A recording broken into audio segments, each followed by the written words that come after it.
friends. I did it again. I forgot to turn the volume up. I know. Hello and welcome to another episode of the AI Show Live. My name is Seth Juarez, and I'm excited. We have a really good show today. At least that's what I keep telling myself. Y'all can tell me what you think. Today we've got two guests, Gary, Pretty and Vishesh Oberoi, to talk about what's new in the world of conversational AI. So I'm pretty excited about that. They've let me play with their demo a little bit. It's fantastic. So make sure you have your questions ready for them. Also, today, Avi, we're going to continue working on our rock, paper, scissors project, the social media website of the future. I'm just saying. I mean, we may or may not be the next huge social media empire. We're building it live in front of everybody. So, I mean, if you want to join, now's a good time. All right. So, I thought we'd go to the usual, where we talk about what is it that we're actually doing. And in another segment of me using equipment that I probably shouldn't have bought during the pandemic,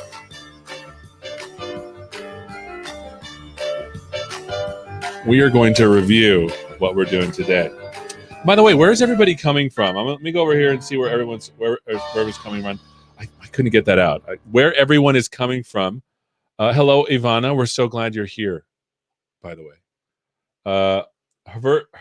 Havatska Cat. I don't know what that is. And Jenny Scoot number 7. Hello, my friend. And then we have Vino Thragendran. Hopefully I got that right. Where's everybody from? Everybody happy to be here? I'm excited. It's a Friday. Time to put the background music on. Finland. I have not been to Finland yet. Seattle. I got it right. Vinothra Gendran. Wonderful. Wonderful. I absolutely love cultures, names, languages. I know English. I know Spanish. I took French in school and Russian. Vancouver. Ankit, welcome. Austria, India, Turkey. My mom loves Turkey. In fact, she's like learning how to sing all the songs that she wanted to visit, but then, you know, the panna cotta happened and here we are. Okay. So what are we doing today? Number one, what's new? Conversational AI. What's new in conversational AI? Pretty excited about that. There's a really cool demo that they're going to do. There's actually some really cool new stuff. Colombia, Germany, happy Friday. Hello, Seattle. Welcome, Nicole, Diego, and Skillsoft from Germany. Das ist unglaublich. Danke. That's the German I know. Let's see, Colombia. Bienvenidos a todos los hispanohablantes. All right, someone from another country whose language I speak needs to say something. So don't be like, "Hey, I'm from Klingon." I'm a Klingon because I don't know Klingon. Number 2, we are going to be continuing with our Roshambo project. And I wrote down some notes because, by the way, none of this stuff is scripted when I do it. Not the coding bits. This is all like happening live. This is like artisanally created AI. The first thing we're going to do is we're going to finish our save and load model bits. Load model. Remember, we're moving from PyTorch to PyTorch Lightning. So just FYI on that, we're doing that. So we're going to do save load model. And for those that want a little recap, Avi, I'm totally going to do a recap as well. The next thing we're going to do is we're going to be better about arg parsing. Better arg parse for the model. Apparently, PyTorch Lightning has some really cool arg parsey things, so we're going to do that. And then we're going to add what I like to call a scoring file. This is a Python file. Sometimes people call it inference. We'll do that. And then if like I have done everything correctly, where's my mouse? Come on, mouse. I made my mouse really big because I'm getting old. I couldn't find it for a second. It was quite embarrassing. South Korea, welcome. Kwanghyong Cho, hopefully I said that right. And Jay McCormick from downtown Seattle. Jay, welcome. We should hang out after, the weirdness is over. And then finally, if we get this scoring file done, and this is like the bonus round, we're going to have to revisit our Roshambo.ai site. I did like Docusaurus, but we're going to have to have a vote. Should we go view or react? Now, again, remember, AI isn't real until you've done something with it in JavaScript. Actually, nothing is real in computer land until there's a JavaScript framework. That's what I've been told. I don't want to go against the internet elders and sisters. They take this crap seriously. I know. All right, so this is what we're doing today. By the way, Gary and Vishesh are awesome. I asked them to stay on and answer any questions. The way this works, and I'll tell y'all, because James says Vue. Blazor. I would love to do Blazor, but I have thoughts about Blazor. I may be wrong, so maybe we'll get into the Blazor combo, Jay, a little bit on. James, I've done Vue. I love it. But everyone's like, if you're cool, you do React. But then again, 6 years ago, they were like, if you're cool, you got to do Angular. Where are all those people? You know what I'm saying? Okay. All right. So let me bring on my guests here so we can see them all. Let me move again. Equipment purchased during the Panna Cotta that we may or may not need. By the way, today I actually did purchase equipment during this period of time is my soundboard that we're actually going to need for today's session. So we have to get a round of applause here for good job buying the soundboard, Seth. All right, let's bring our guests on here. Let me remove this. There's Gary, and there's Vishesh. How you doing, my friends? Oh, they're muted. I gotta unmute them. Sorry, You're unmuted now. How you doing, my friends? Doing well, thanks. Thanks for having us on again. Yeah, of course. Gary, I know I've had you on. Vishesh, have you ever been on one of my shows? I think Build last year. It's been a while. I apologize up front for the dumpster fire that will shortly happen. No worries. The weather is nice outside, so we'll make up for it towards the end. He's like, the weather's now nice outside, so could you hurry up? Yeah. Everyone does a collective gasp. Did he just say to hurry up? Yes, he did. I did not. No, those are not my words. Vishesh was like, it's really nice outside. I'm really excited to be here.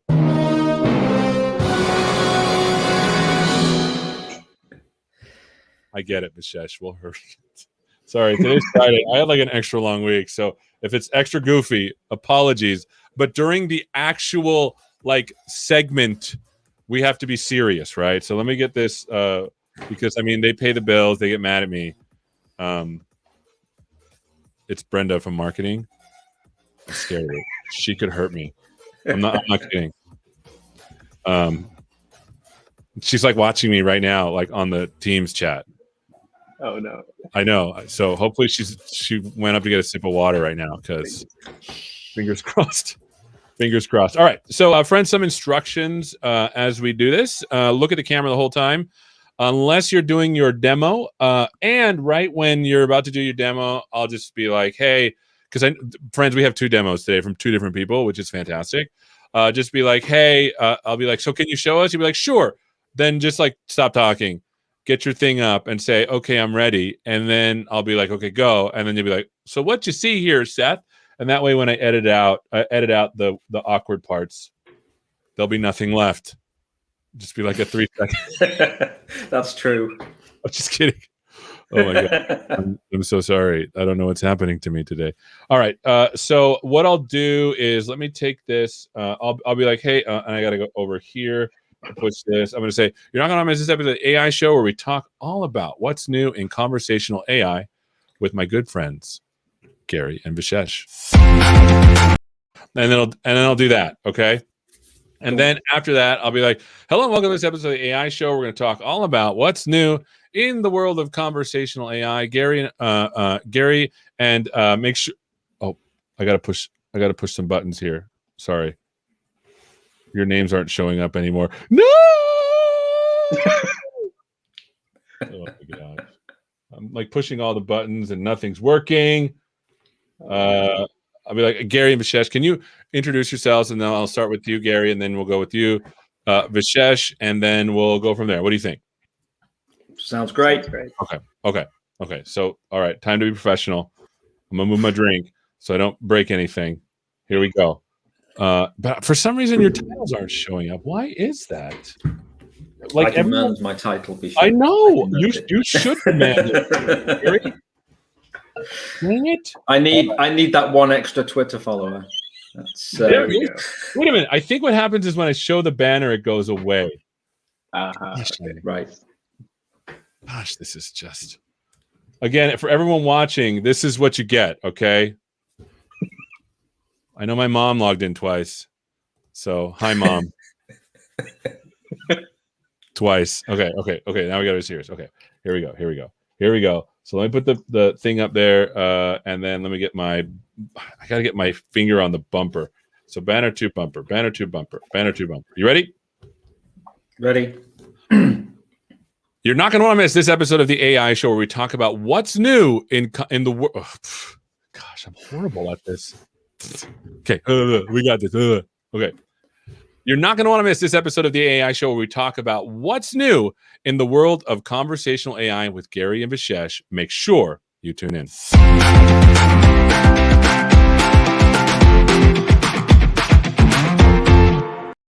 Hello and welcome to this episode of the AI Show where we're talking about all about what's new in the world of conversational AI with Gary and Vishesh. Hello, my friends. Why don't you introduce yourselves? We'll start with you, Gary. Hey, I'm Gary Pretty. I'm a senior program manager on the conversational AI team at Microsoft. Awesome. Vishesh.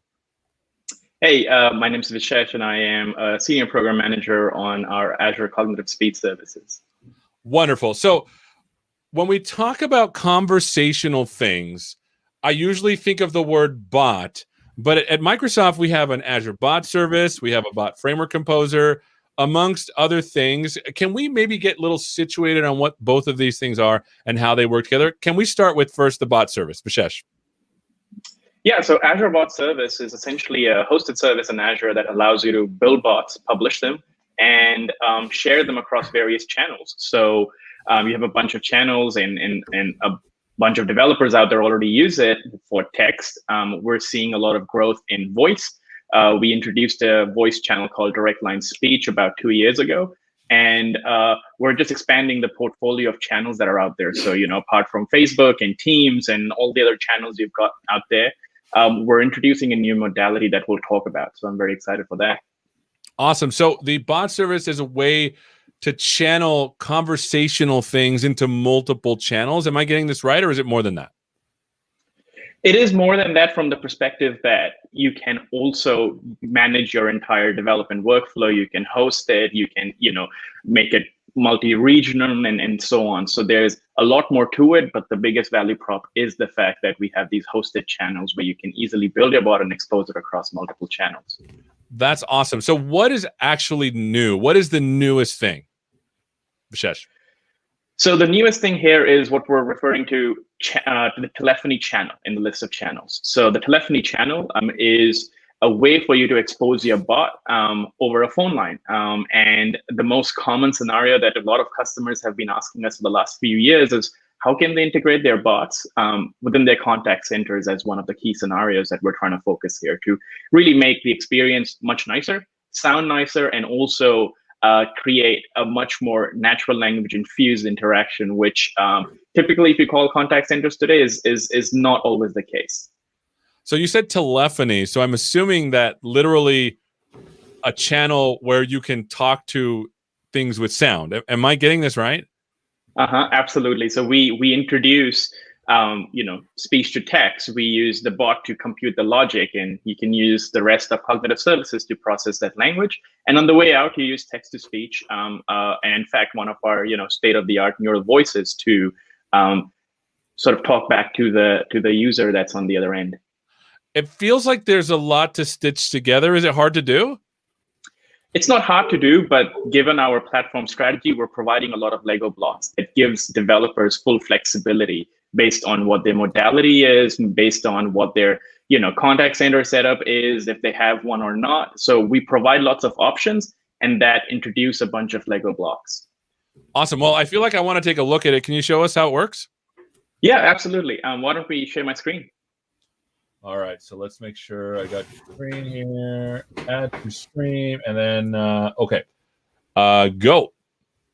So let me walk you through a typical solution architecture here real quick. So when we think about customers building bots, most customers or developers are familiar with Azure Bot Framework. They end up using cognitive services. Services like Q&A Maker, Lewis, and text analytics are very popular as well. In addition to that, you expect them to integrate with APIs, with your enterprise systems, with different services that you might be hosting or in the cloud or on premises. But what really gets interesting is that more often than not, we sort of hear feedback from customers that they want to expose that same bot, same capability within their contact centers as well, so they can make sure that their actual sort of human agents that are in the contact centers are productive, as well as help deflect some of the traffic. And some of these stories are real world and have been growing exponentially because of the pandemic, or panna cotta as you refer to, Seth. And in this case, I think what we decided to do was invest in what we're referring to the telephony channel for bot framework itself. So with this telephony channel, you get a full duplex voice interaction experience, which is you have the capability to interrupt the bot at any point you want and create a much more immersive experience in addition to exposing our core speech services. And that's cool. So as you're going through, basically what you've done is this new channel allows you through enterprise systems to literally access telephones, to do actual phone calls. Correct. And the way we do that is actually using a service called Azure Communication Services that we introduced at Ignite last year, that some of the folks have already been pinging us about a lot. And one of the ways you can expose your bot is through what we call the PSTN network, or just a phone number. And that's sort of the starting premises of it, where if a caller comes to your contact center, you can transfer that call over to the telephony channel using Azure Communication Services as of today. That's cool. So to turn this on, do you have to do anything special, or is it just there? So I'll walk you through that part as well. And one of the things that I do want to refer to is the fact that we're introducing multiple modalities to this experience as well. It's not just about a phone number. If you deal with contact centers, about SIP trunking, and we're actively working on implementing some of that capability within this experience. So you can bring your existing providers for that.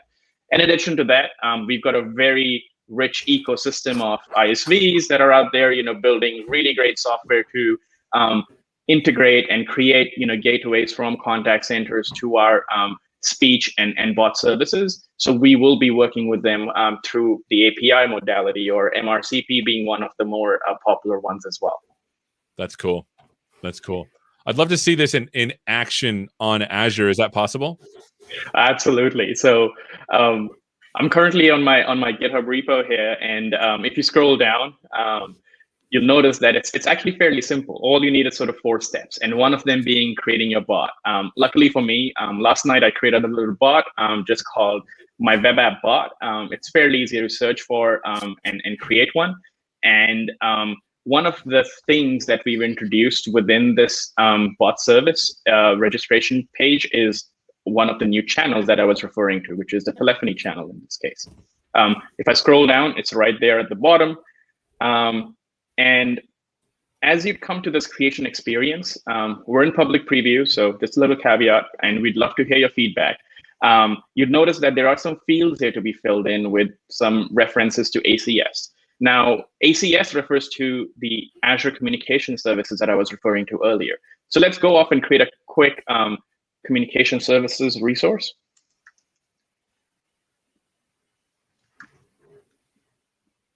There we go. I'll quickly create one, and It's fairly straightforward. Again, the typical Azure, nomenclature. You create a resource group and do other things with it. For the interest of time, I've already got one created, and the one part that we're most interested for now is phone numbers. So what you can do in Azure now is acquire phone numbers. Currently, it's available only in the United States, but there's a pretty vast expansion plan to make this available globally as well. In this case, I pick up my country or region. The next step is I choose my use case. In my case, we're building an application, i.e. a bot that can receive calls or make calls. And then, I pick if I want a local number, which comes with a standard cost with it. I want this phone number to be able to receive calls, which is supported for Azure bots, which works great for us. And then I go off and choose my state. Since I'm in Washington, I'll pick that, Seattle, and then I'll go off and acquire phone numbers. Now, again, for the interest of time, as you saw earlier, I've already got a phone number out here. And all I have to now do is copy this over and paste those values in here. Now, as you can see, there's a lot of work here to copy paste different phone numbers and so on. And we're working on something new that I'll be happy to give you a little sneak peek of as well. But hopefully this process makes sense so far. Yeah, absolutely. So far, basically, you add a new channel. You're using telephony as a new channel, and all you're doing is you're hooking it up to Azure Communication Service with a number that you've gotten from there. Cool. It makes perfect sense. Absolutely. And as I refer to it, this feels a little tedious right now with this current UI. So let me give you a little sneak peek on what we've been working on as well on the side that will become the real experience very soon. So again, I'm on a different bot service page out here, Blade in the Azure portal, and I've got a little preview channels page here. So let's look at what that would look like. So as you can see, the experience feels much nicer and scrollable and so on. But let's click on the telephony channel real quick. Now, this will give you a much easier experience where all you have to do is connect your bot to a phone number that I've already acquired. So I'll attach my cognitive services resource, which will allow me to do speech to text, text to speech, and a bunch of other things. And then I'll select the phone number that we had already created. And it's as easy as that. My bot is now capable of receiving phone calls. Wow, this is pretty cool. And so basically, in the back end, now you have the ability, because if I remember right, and then we'll get to you, Gary, maybe to help us with this. If I remember right, it makes it so that you can write the bot logic in one place, but have multiple channels be outbound, and that's what the bot Azure Bot Service is doing for you. Am I getting this right, Vishesh? Absolutely. And in addition to exposing it on a phone number, we have also introduced some new concepts, such as being able to transfer. Typically, when you're receiving calls with a bot, you want to transfer a call back to the contact center or from the contact center. Then you have to record calls, and just a whole host of different services and features that you'll find on our GitHub repo as well. Is there some documentation that we can point people to? Yes, absolutely. In fact, if you go onto our GitHub page, which is just Bot Framework Telephony, just do a quick search for it. You'll find a list of everything we support, including the list of all the features. And I'm sure Gary will show off some of those fairly soon as well. So we'd love to learn from you, get feedback from you, and please feel free to report issues as you experience any bugs. Fantastic. All right, so Gary, let's go to you, because I think it feels like we've looked at the back end of a bot, but we haven't looked at how do we write do you call it the front end? What do you call it? Let's talk about the Bot Framework Composer, what it's for, and how you use it. Sure. Yeah. So behind Azure Bot Service, or in conjunction with Azure Bot Service, we also have our SDK, Bot Framework SDK, and tooling, the predominant piece of which is Bot Framework Composer, which is our visual authoring tool for your conversation. So you can rapidly author a bot conversation and tie that with the power of the SDK at your fingertips to extend your bot wherever you need it. So it's a developer-focused tool for building conversations. That's cool. And so if it's a developer-focused tool, I feel like we need a developer-focused demo to show us how it works. Do you have something you can show us? Yeah, absolutely. Yeah, let's take a look. Let's do it. All right, let's pause right there. Add to stream. 1 second. No, that's not it. Remove. Let's go to this one. Add to. There you go. Let me take the corner off. All right, Gary, you're up. Yeah, so here I am inside of our Bot Framework Composer tool, and I've started to build out a demo called Seawell Customer Service. And this bot is intended to live, as we were talking about earlier, it's like a multimodal bot. So it's intended to live both on the website via web chat, and we have a web chat control that you can use to surface your bots on the web. But also, I want to now make this available via telephony as well. So the first thing to look at is our new testing feature. And you can see here, I've already started this bot, and I've started to build it out with a scheduling feature for eye exams. So I can say I'd like to schedule an eye exam. The bot's then going to respond to me and start asking me questions about my eye exam. So do I want to purchase some contact lenses? I can say yes. Have I worn them before? No, I haven't. And then I can start to actually, put in some details, and it's going to start to say, okay, well, let's find a date. Let's find a store appropriate for you. So you can see here that this bot works well via text. So that's the first thing.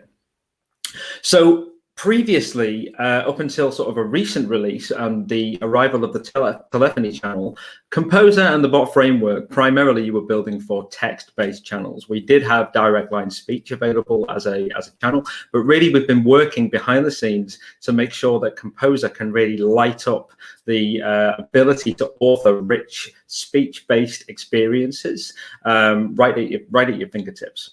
So if we jump in here into a welcome dialog, which is the dialog that shows our welcome message, we can see here that I've sent a response back to the user, and I can use this add action menu, and I can pick from a number of them.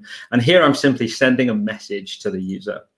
Now, we have added not only the ability for you to add multiple text variations, so you can see here the welcome message, and I have an alternative, and the bot will pick one at random. I've also got my suggested actions. So if we jump back to the test and scroll up, you can see here's the welcome message, and I picked one of my suggested actions earlier.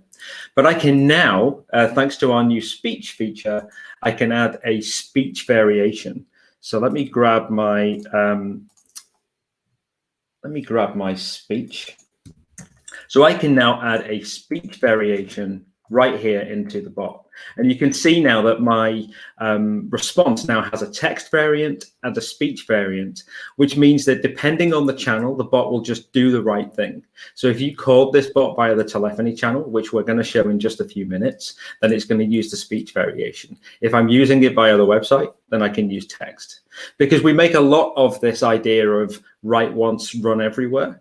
But actually, the way we like to really think about it is write once and tailor for everywhere, meaning that actually we still get the benefits of being able to use this single application, shared state, shared conversation, but we want to make sure that that experience is lit up and is as engaging as possible depending on the channel that the user is using. That's really cool. So I love that because, like, I know we had this write once, run everywhere thing, but that's really never the case. I love the write once, tailor the experience for everywhere. That's really cool. Sorry, Gary, I interrupted. That's really cool. No, absolutely, and it's really one of the things that we've been working on in Bot Framework Composer the most, to try and light up that sort of multimodal authoring and the ability for you to do that really incredibly rapidly and incredibly easily. The other thing that we did was to make sure that you get a rich speech experience, you need to be able to take advantage of our neural voice fonts. So our neural voice fonts are incredibly realistic sounding voice fonts that you can use as part of your speech or telephony channel. And previously, what you need to make sure you do, if I head down here to web chat, my web chat inspector, which is a sneak peek of something that's coming soon, and I scroll down, let me expand that just a little bit. And I scroll down here, you can see here that this is the actual JSON that's being sent to Azure Bot Service and that's being used to drive the conversation. So here I've got the text that's being used. So, okay, I found Seawell Optical Care. But you see here is the speak property. And we have what's called SSML, or speech synthesis markup language tags, that we need to wrap around every single response. So we have a speak tag, which is essentially saying this is some SSML. And then if I scroll over, you'll also see that we've got a voice tag, which defines the voice font that we want to use for reading this text out. So you can see here that the same text is contained within this tag. Now, previously, if you were using the SDK, this is something that you would have had to manually do yourself. You would have to manually add these SSML tags to every single response, meaning if you wanted to change the voice font, that could be problematic as well. So what we've also done is tried to make the experience of authoring speech as seamless as possible. And if I head over to the settings for this bot and I head into advanced settings and scroll down just a little bit, what you'll see here is we've now got these speech-specific settings. So the first thing is I now have a single place to set a voice font. And you'll see that that voice font that we just saw in the bot framework message JSON is ARIA Neural. So I could change this, for example, to GE Neural if I wanted a male US English voice. And we also have a setting for text fallback. So you might have authored a bot already for web chat, web-based text, and that text may be suitable to be used over a speech channel. So your speech property won't be set unless you go through and you set them all manually. So we've even added a setting for you to take the pain away from that. So we'll automatically, if you haven't specified an automatic speech response, we will take the text property and we will wrap it in those SSML tags automatically for you. So we've really tried to take the pain away from building bots for speech. That's really cool. So basically, if you already have a bot that you've authored and you want to make it for speech, it will literally just wrap the thing in the SSML tag, the speech part, if that's what you want to do. Obviously, you need to go in there and make the experience a little bit better, because when you write things out versus saying them, it's a little bit different. But that's really awesome. That literally every single bot that really uses this now can move to telephony pretty quickly. Yeah, we're seeing customers doing this right now. So, many customers out there over the last few years since Bot Framework was incepted have rolled out customer assistance, employee assistance internally, and they've rolled them out over text-based channels, whether that's via Microsoft Teams or it's via web chat. And now they're able to take advantage of these advancements combined with the power of the telephony channel and our rich speech stack, and immediately enable that bot for sort of speech and telephony-based channels. So as I'm looking at this bot framework composer, is this like something on Azure? Where is this composer? I've seen it before, but it's been like a year ago. Where does it live? So this is actually it's a local application. So you can visit. We've got an aka.ms link which will drop out at the end. So you can go download this application and install it locally. It's also open source, so you can head over to GitHub and you can actually deploy this and run it as a web application on your local machine as well.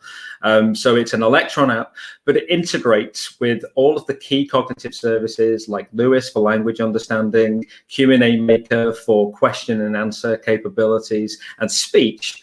We actually integrate with it so that you can actually spend most of your time inside of Composer. There's not really a need to leave here. We actually integrate with all of those services for you. And that even includes, if I head over to the publishing tab, I can now provision all of the Azure resources I need for my bot directly into Azure. I can create one or more publishing profiles, and that can all happen right from within the application. And then I can publish straight to Azure as well.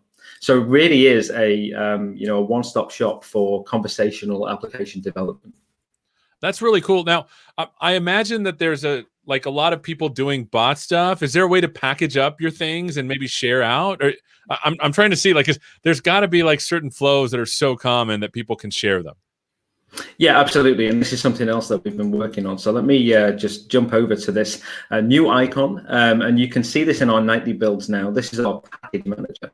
And our package manager is a way for us to wrap up maybe pre-built dialogues if you wanted to share pre-built conversation across bots, or even things like custom actions. So the ability to extend Composer itself, those actions that we saw earlier, like me sending a response, I can actually extend them using the bot framework SDK. And the thing I really want to sort of hammer home and land here is that this is not a no-code solution. This is Composer enables you to rapidly do your conversational authoring as quickly as possible, and then take advantage of the power of the SDK in Visual Studio.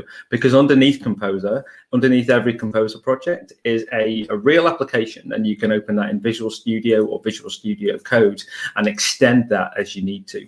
One package that you'll see here soon is a telephony package, which we're working on right now and will be available soon to support the telephony channel. And that will allow you to do things like start call recording or transfer call with context right from within your Composer authoring canvas.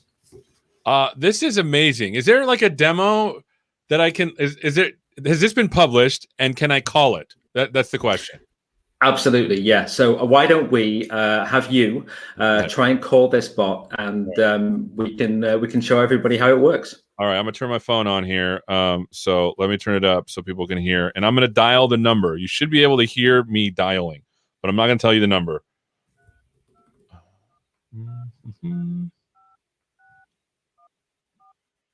Okay. So here we go. I'm calling it.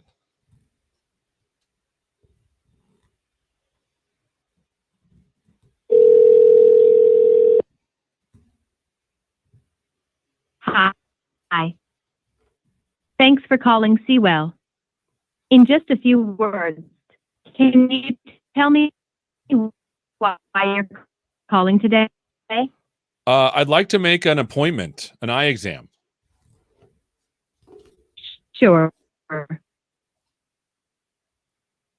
I can help you. Okay. And do you need to purchase contact lenses following your eye exam? Yes, I sure do. Great.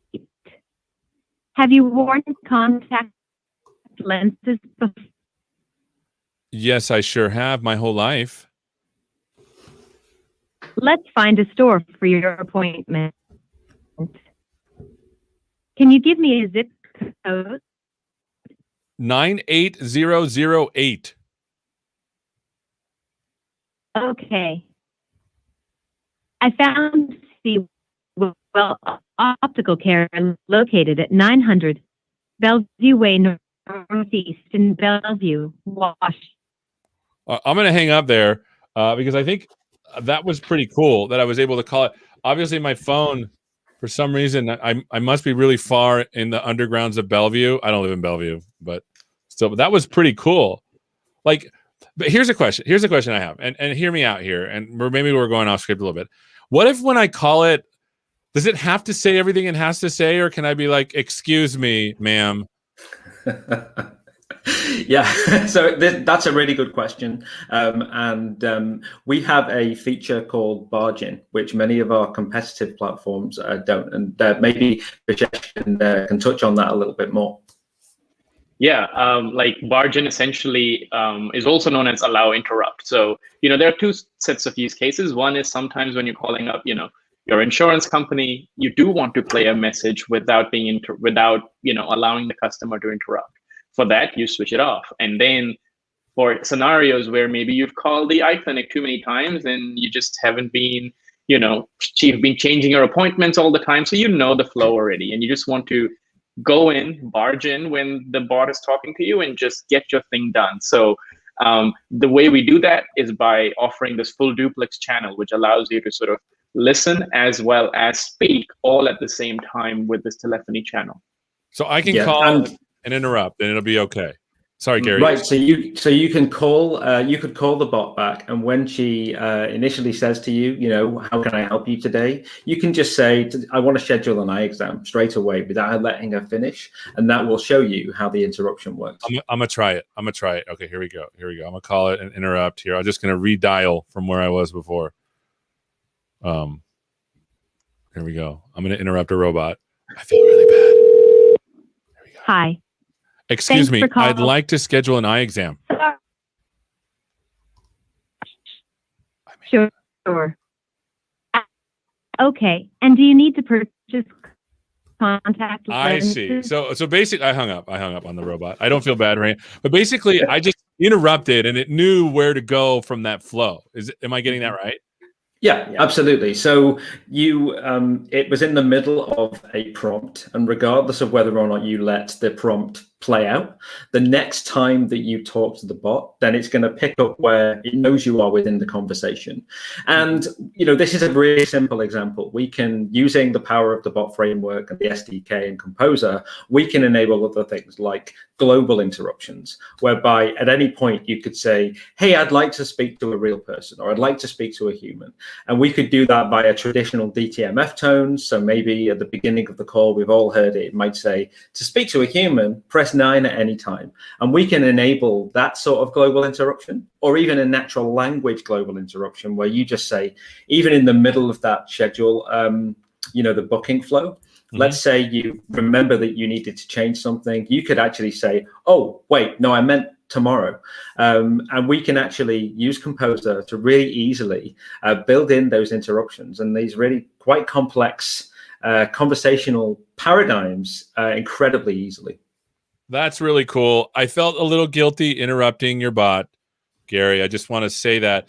And I also feel like, Vishesh, you missed out on a joke of like, you're going to an eye doctor and they don't want to see you. Get it? You could have done that one a while. I just, my brain just clicked. This is awesome. Where can people go to find out more? Sure. Well, I've got some links that we can take a look at. Let's do that. And the easiest place to start for telephony goodness is just, look up for Bot Framework Telephony Channel and just do a quick search and you'll reach our GitHub repository. All right, say that part again. Sorry, say that part. Say that again, Vishesh. So the easiest way to start is by going to our GitHub repository. So it's, as you can see, the link out here or in the chat, or just look up Bot Framework Telephony and you'll find our GitHub repository, and we'd love to hear from you. Awesome. Yeah, absolutely. And we have a link there where you can download Composer and get started. And also, we would really encourage you all to head over to the Ask Me Anything, which we're having on the 28th of April, where you'll be able to jump in and ask anything about conversational AI. Well, this has been amazing. Thank you so much for spending some time with us to talk about not only the Azure Bot Service, but the Bot Framework Composer, showing us the new telephony channels, me interrupting robots. It's been awesome. Thank you so much for watching, and hopefully we'll catch you next time. Take care.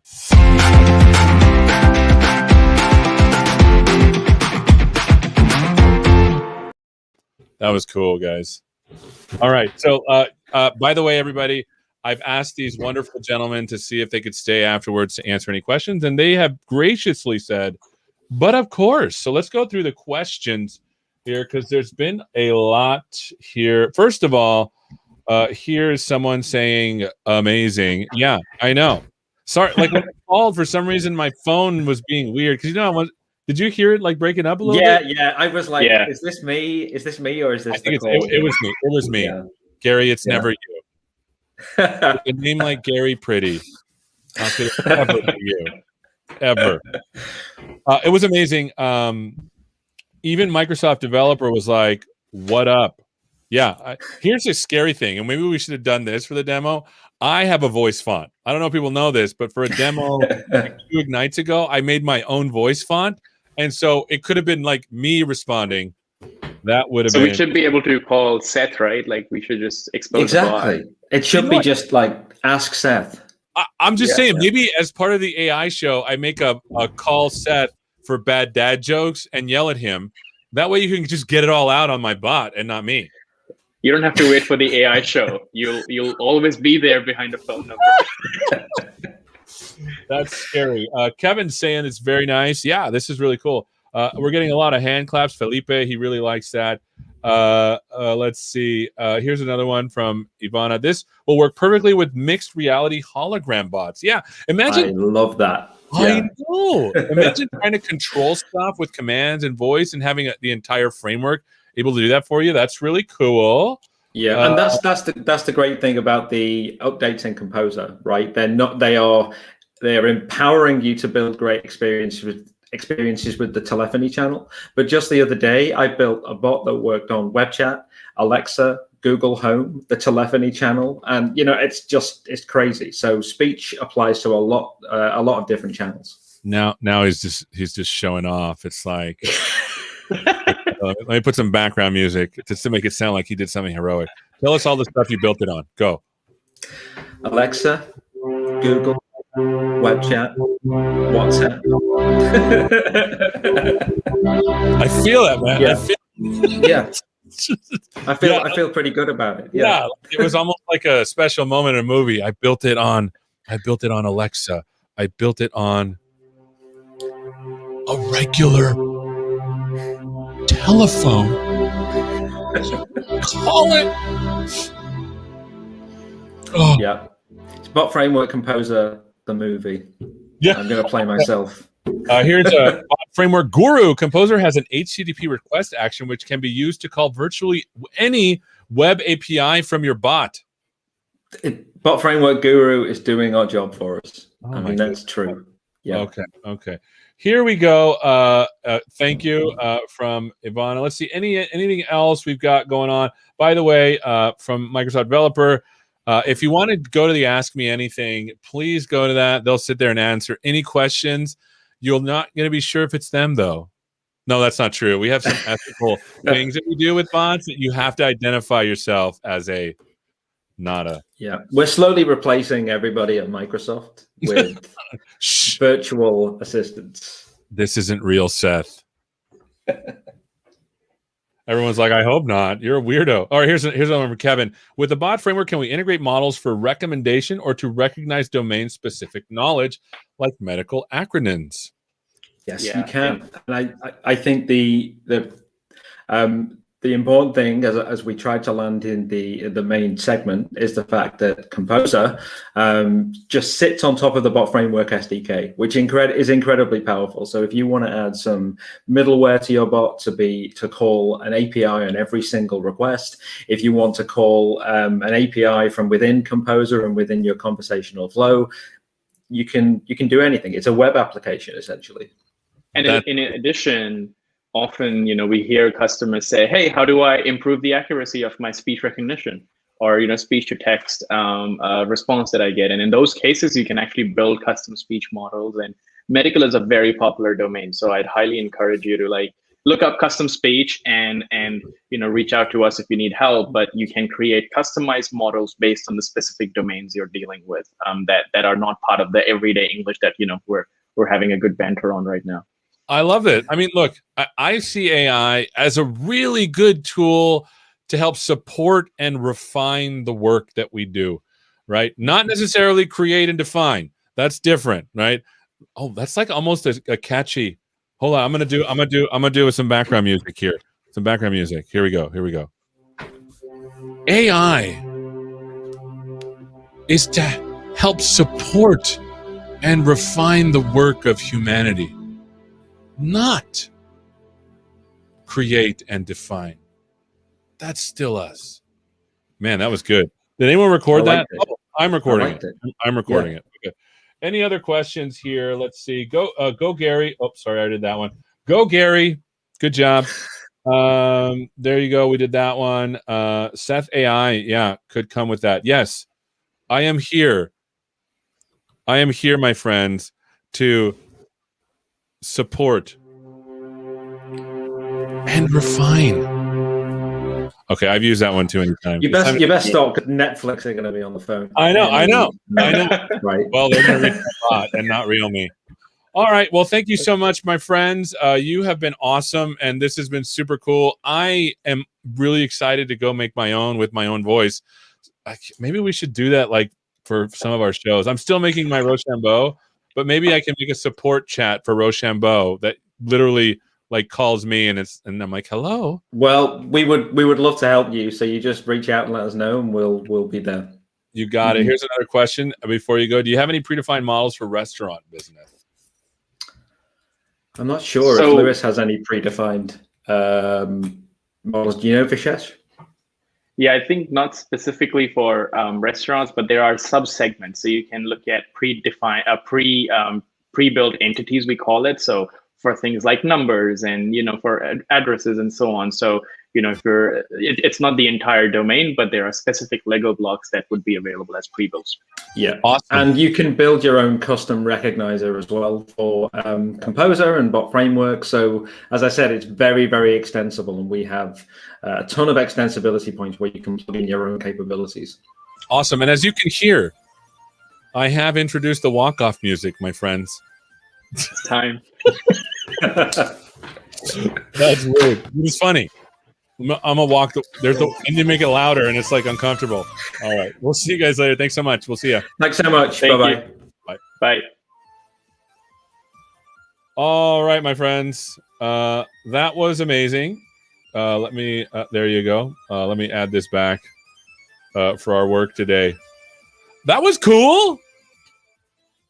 Man, I should have spent more time on that demo because I could have sent them my voice font and it could have been even more surprising. By the way, the bot framework guru says Luis, I say it, I'm trying to say it, I'd say it in Spanish. Luis stands for Language Understanding and Intelligence Service, has a series of predefined models, but not for restaurants. But the reality is that the vernacular, I think, for restaurants is quite common, as far as I know, if you're ordering. Well, that's not true, because you might have like specially named dishes. That's interesting. We need to look into that. I kind of like convinced myself it was the right thing and then convinced myself it was the wrong thing, right? And so, yeah. So there you go. All righty. Well, okay. So now it's time to get to work. So let's do our get to work music.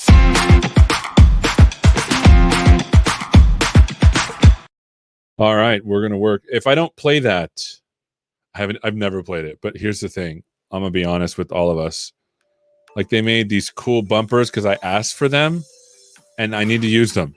You know what I'm saying? I feel like you ask someone to make you something, you got to use it. All right. Comments. I'm interested in what everybody thought about this stuff from Gary. Here, let me turn this on so I can see here. Oh, by the way, for those that were listening, the reason I was able to call on my phone was because I have this little wire that goes into my soundboard. So this panna cotta purchase paid for itself today. From Jenny Scoo 7, very cool. Yeah, I thought it was cool. From Jay McCormick, was truly an awesome demonstration. It really was. Like, once this stuff starts to veer into like practicality, it's like, oh, maybe I should pay attention. Yeah, exactly. I'm looking at see what people are telling me. Okay, so we did this bit right here. Kaboom. This was a resounding success. Now it's time to go back to our Roshambo model and see where we left off, and go from there. We've got a good hour and 8 minutes, but it seems like we always run out of time. Here, I don't need this. Maybe I'll need it. I'll put it over here so that way, just in case we need it, and I'll keep this right here. Let me go see. Let me make sure that my friends are okay with what I just did. Hold on. Okay. So far, so good. We have a back channel where the marketing people are like, dude, they're not saying anything right now, so I'm okay. I'm okay. Here's the thing. Sometimes, I don't know if you know this, but there's some shows that Microsoft puts on, like Build or Ignite. I get to do interstitial, what's called in between the segments, and it's a wonder they haven't been like, no, we don't want him anymore. So I'm always nervous that I'll say something weird. And they're like, Seth, you already did. I know. All right, so let's open up Visual Studio Code here. Boom. It's time to get to work. And I know my face is facing away from the screen. I've tried to figure out how to get StreamYard to move this over to the other side. How do I move it to the other side? I can't do it. Okay, so let's go CD Roshambo. Boop. Okay, we'll do a code dot. Boop. And now we are back. By the way, recently I switched, and this is a sidebar. Recently, I switched my Visual Studio Code Explorer over here to the right, if you're noticing. And the reason why is because, and this is my good friend and he lives in Tennessee. He was like, if you have it on the left, it moves this code over whenever you go like this, right? It moves, and then your eyeballs get all weirded out. Now, if you're right to left reader, obviously your eyeballs will not get weirded out. And by the way, I love the right to left languages. I studied Hebrew for a semester, and I had a guy by the name of Tuku, who was from Senegal when I lived in southern Spain, taught me how to read Arabic.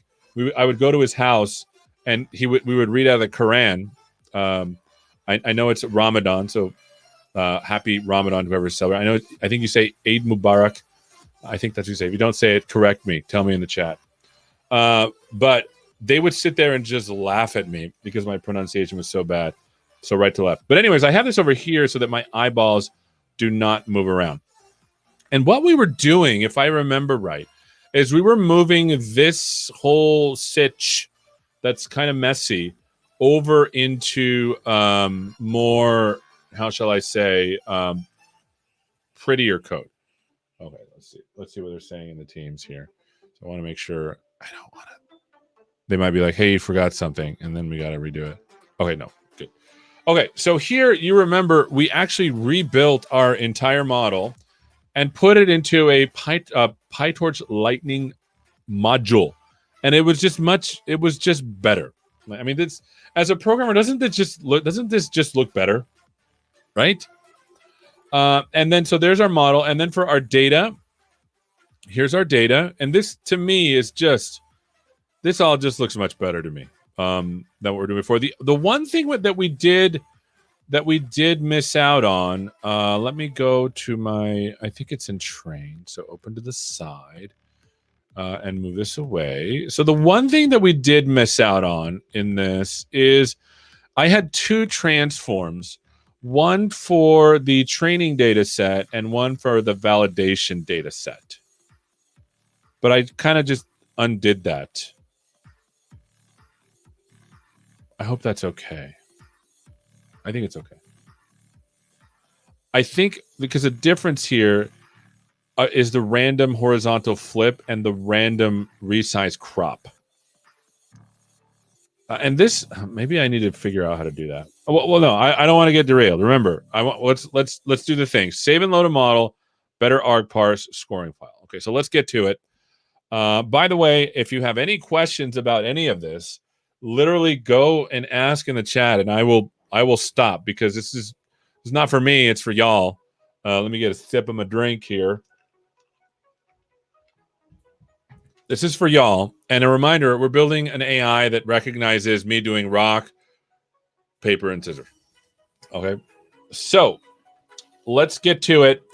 And again, if I'm this way, apologies. It's because I'll look over, but that's where my screen is right there. Okay, so let's go back here and let's go to the main.py, and it looks like this is how we ran it. This doesn't look right. I wonder why it's not importing. If you ever run into something like this, it might just be also because notice that it treats these as Python modules and it doesn't know where it lives. So let's go to the settings.json and let me show you how to fix that. So Python analysis.extra paths, and our extra path, oh, sorry, Python. We're going to say dot source. So as soon as we do that, watch this. Oh, dang it. It was supposed to, it was in main.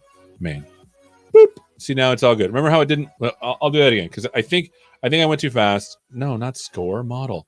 So model. So let me save that. Let me take this out, Control X, and watch it all of a sudden it's like, I don't know where this is. I don't know where it's resolved. If that ever happens to you, just literally just say, hey, here's some extra paths that you need to look for in order to get the actual code stuff. And then you'll see it's all happy. And then you can do cool stuff like data module dot, and you can see all of the good stuff that's on there, right? And this is really cool because, with dynamic languages, sometimes it's a little hard to know what's going on. But not with Visual Studio Code. Kapow. Okay. All right. So before we get going, I just want to make sure everyone's okay. We're all kosher on what it is that we got going on here. So model, data, and main. Anyone want me to go over anything on what these three files are doing to build our model? Remember, we're changing from this ugliness. I'll put this over here. This ugliness to something that's more modular, because the reality is, look, like usually what happens is you get like a notebook and you're like, put this into production. And it's like, you can't put Python, IPython, IPYMBs into production. That's not how it works. Now you could also just put the model that comes out of it into production, but that feels like something we did in like 2005, you know, where you built an exe and put it in a folder. We don't do that. Like, we are engineers, right? And so we can't do that. Okay, so nobody's pushing any questions in here. That's okay. That's perfect. So that means you got it. This is our data. This is our model.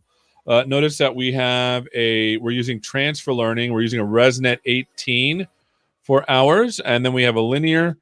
Also, like for example, you might even be able to because these numbers seem kind of.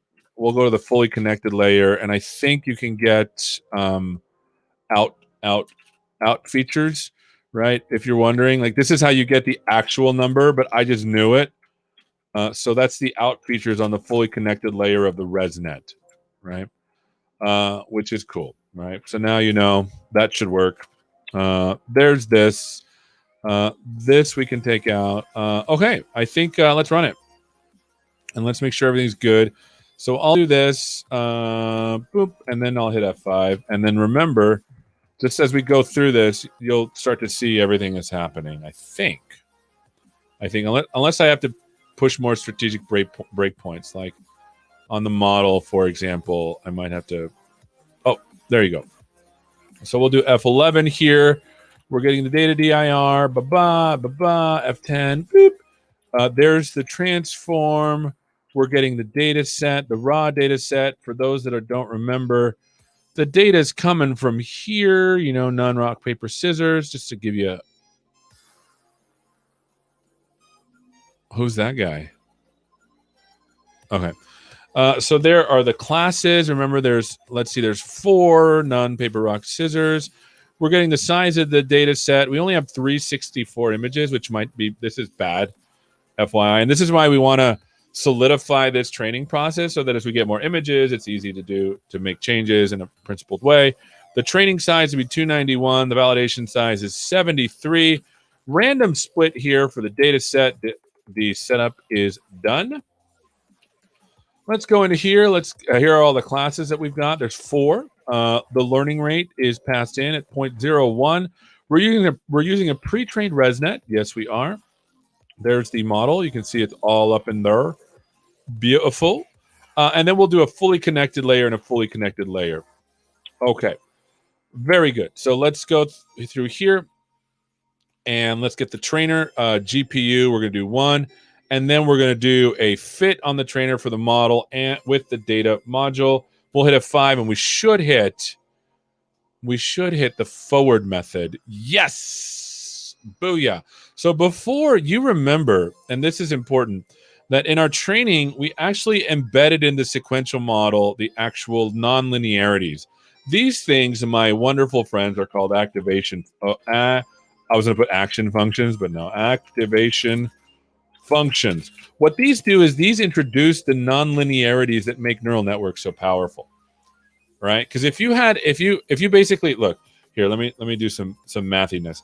So basically, let's just say wx plus b. This is obviously, there's some notational weirdness. This should be a transpose right there. But basically, this is the fundamental unit of a neural network. And what happens is, then what you do is you place it in another function, right? And another function like this. And this is what a neural network becomes. If you think about it, if you were to pull the middle of that function up all the way to the top, it basically becomes like this big tree of computations. That's what a neural network is. And that's why you have these layers, right? But the reality is, if you do not have what we call an activation function, a linear combination of a linear combination is still a linear combination, and you can prove that inductively quite easily. And so you have to add these non-linearities inside in order to make it inside the function, in order to make it more powerful at discriminating between pictures. And then the other thing that's interesting is, in theory, these functions all have to have what are called a derivative. They need to be differentiable. So you need to be able to say d by dx of ReLU, right? But this function is interesting because it's not differentiable. It's basically 0 until it's not. And right here at 0, this is non-differentiable, but we've somehow managed to fudge our way through it. This one is differentiable, by the way.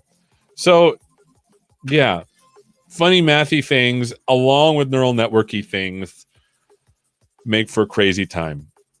So let's go to the model. Remember, okay. So what I was saying is, notice that these non-linearities were introduced directly inside of the model. But for us, we don't have to do that, right? Because this does not have to be saved because it's just a function. And if you look over here, I'm just importing the functions as f as a thing you run, not a thing you save. And so we only save the things we have to, which are the actual models. That's kind of not true because in here, you know, there's some stuff burned in, but that's what I'm going to stick with. Okay. By the way, questions or comments, keep them coming. I'm watching them. Maybe it's still not hooked up. Someone say hello. I want to make sure it's still working.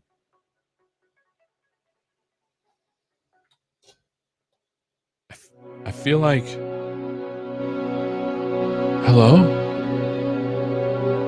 Is anyone there? All right, let's keep going.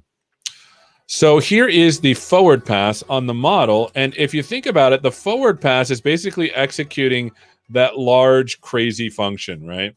It's basically saying, give me a picture and then out, let me give you an answer, right? And so that's what's happening here. So if I go out on this and I go F10, you'll see that, hopefully it's still alive. There it is. It just takes a while. Notice that this is a huge tensor that comes out. Well, not huge. Where's the size here? Let's get the dimension. There's a property called shape. There it is. It's 8 by 100,000. Right? And the reason why is because we executed this transfer thing on X, got the ReLU, and then that's what came out. Let's do F10 again. This one's a little bit faster. Hola desde Ecuador. Bienvenido, mi amigo. Aquí estamos haciendo el IA. Okay, and here's another one. This one should be like super small. Where's the shape? Shape. No, what am I doing? X should be number of dimensions 2, version. Where's the shape? Where are you, shape? Help me. Obi-Wan Kenobi. And then finally we do softmax and out comes this thing. And here's the prediction. Remember, the prediction is going to be a tensor of size 4.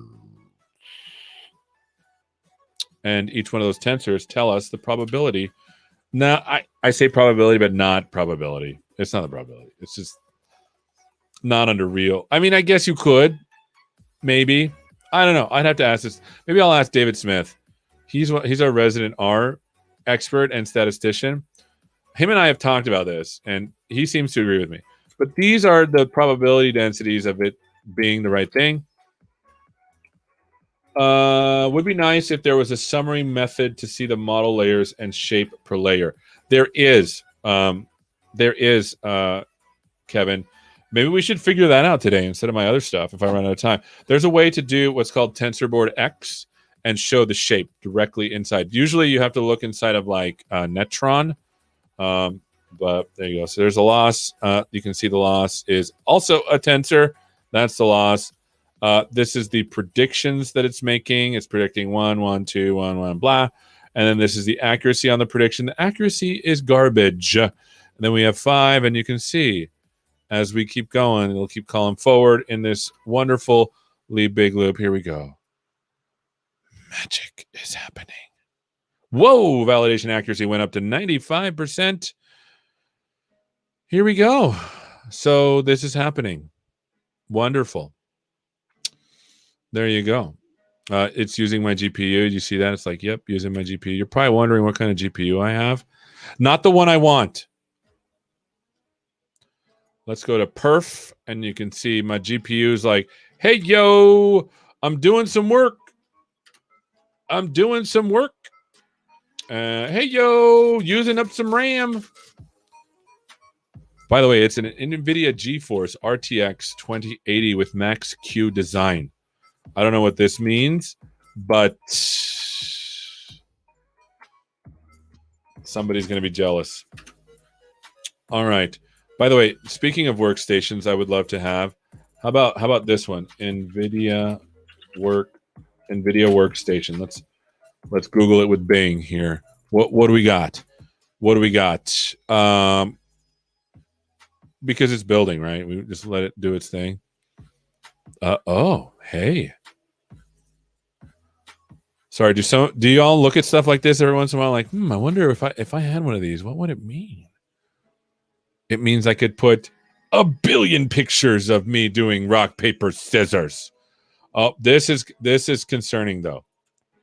Usually this means it's gonna be expensive. If they don't put the price on the website, it's gonna be expensive. I call the robot and be like, "Hello, have you secured a mortgage for this machine?" Yes, I'm pre-approved. Okay. So notice that this thing is still going. This is great. Everything's happening the way we want it to. But the reality, we're on Epoch 20, but the reality is, I don't know, like, I didn't tell it to stop. So is this just going to go forever? Like, how do we tell things to stop? I feel like we need to get some answers. And we need to start making this a little bit better. Again, we're going to do the save load model, better argparse scoring file. Okay. Okay. So PyTorch Lightning. Let's go to the tutorials. Bonjour. That's not what I want. Let's go to the docs. Yellow. And let's go to the trainer. Because my guess is that we need to tell it to stop. I need to give it like how many epochs to give it. Yeah, this is wonderful. Beautiful. Okay. I feel like I have to do a British accent. A horrible one. By the way, if anyone from the UK is watching, I'm so sorry. It's Friday night. Like, you're still young. Live your life. Took a sip there. All right. So let's see if there's anything about epochs. Well, if I'd spell it right. Epochs. Okay, no accumulation for epochs 1 through 4. What does that do? Grad batches. No, I don't care about that. By the way, looks like it does know about epochs. Wonderful. Check val n train epochs. Oh, this is cool. Because, I mean, like if I run this thing for 50 epochs, right? Why do I want to validate? No, this is cool. Did this freeze? No, it's still going. Still going. What, just get warm in here? Is my computer on fire? It's just me. I got this. Okay, so let's go now into the next epochs. Here we go. Max epochs. Stop training once its number of epochs is reached. Okay. So I can just put that in the trainer, right? Wonderful. So let's put that in the trainer. Let's do, I don't know. How many did we do last time? Let's see here. Let's go to the trainer here, the old school code. The goal is to delete all the other ugly code, okay? By the way, remember I stole this from hot dog versus pizza and tacos versus burritos. And so this model is getting a lot of mileage. Okay, 25 epochs. So max epochs 25 here. Fantastic. So we'll control C this. Yes. Lovely. Now I should be able to CLS Python train. No, that's not the one, remember, because it's main now. Python main.py. And so now it should only go max 25 epochs. Okay, that's good. Let's control C out of that. Let's see what else we can control just to save the model. So this is cool. This makes it so that we can stop. So let's go now here and let's go to the actual save and load model. So saving and loading weights. Look at that. How helpful is that? Lightning automatically automates saving and loading of checkpoints. The checkpoints capture the exact value of all parameters used by model. That's wonderful. Checkpointing your training allows you to resume training process in case it was interrupted. Fantastic. A lightning checkpoint has everything needed to restore a training session, including blah. Current epoch. Well, this is nice. Okay, so automatic saving. Oh, cool. Okay, so this is important because it's been, I guess it's just been putting it wherever it wants to, right? Oh, it puts it here. Interesting. I kind of want to put it in outputs, right? So it feels like there's cool. Look at that. Looks like there's TF events coming out, so I should be able to actually see this in TensorBoard. And then looking at the checkpoints, very nice. What is this hyperparams thing? Nothing. Holy cow, there's so much that we haven't investigated. So let's get the root dir and put it on outputs so that, by the way, again, this is part of the whole, like, we're going to get a better arg parse to pass in parameterizations of this thing. So let's go to main. And what was I doing? Trainer default root dir. Oakley dokley. So here we go. Default root dir ob outputs. Oh, not capitalized though. Okay. So let's do it again. Let's do it again and see what it does. Lightning logs. Don't fail me now. Kevin's saying it would be good to add an early stopping definition too. Yeah, because like I'm just doing this. So for those that are wondering what Kevin's talking about, I'm just running it for this. But if my validation accuracy gets to like 1, and then my training accuracy gets to like 90, like 1, like I should just stop. Like it's not gonna. I'm not gonna squeeze any more juice out of those lemons. Good call. Good. See, look at that. Look at that. I mean, what's the point of even training anymore? I'm on Epoch 5. Good call, Kevin. So let's write that on our things to do here. Right here.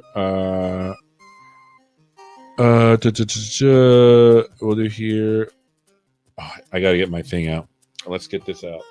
Got to do it. Got to write it down. Hello, Zimi. Welcome to the stream. We're building AI. It's fantastic. Okay. Here we go. Okay. And then we'll do a little parenthetical here. Early stopping. Good. Okay. Cool. I was watching Community the other day with my daughter. That show is so funny. Up until Mr. Glover left, and then I couldn't watch it anymore. FYI.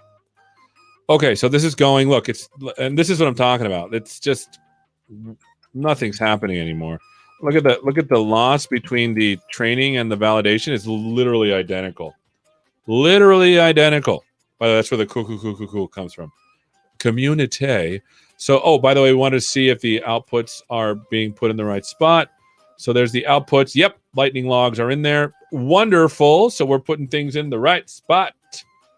Kevin, you're right. The paintball wars were the best. My favorite was when they like reenacted like an old school like documentary of the Civil War. So funny. Although maybe is it too soon? Maybe. Okay, so these logs are going to the right spot. Let's clear all these out because ain't nobody got time for this. Boop. I could try to open it.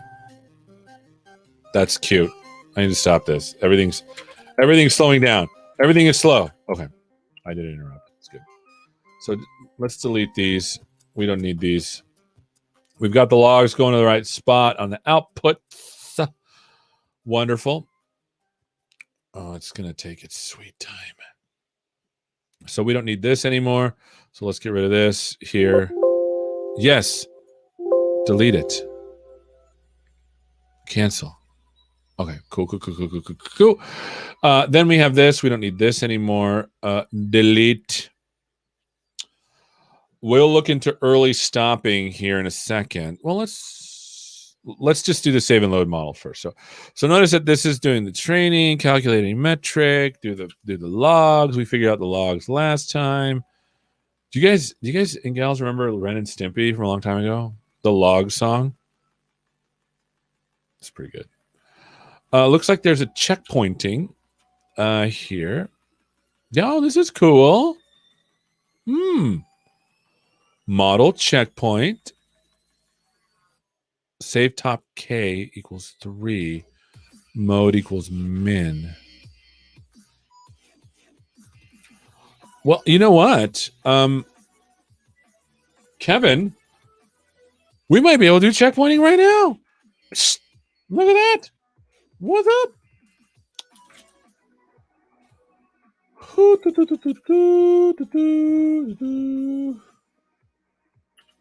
No code action available. All right, let's find out where this beautiful.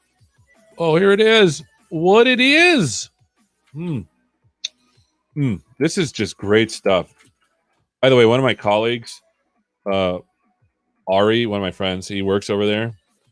He convinced me to look into this stuff because, like, this is beautiful. Boop, boop, boop.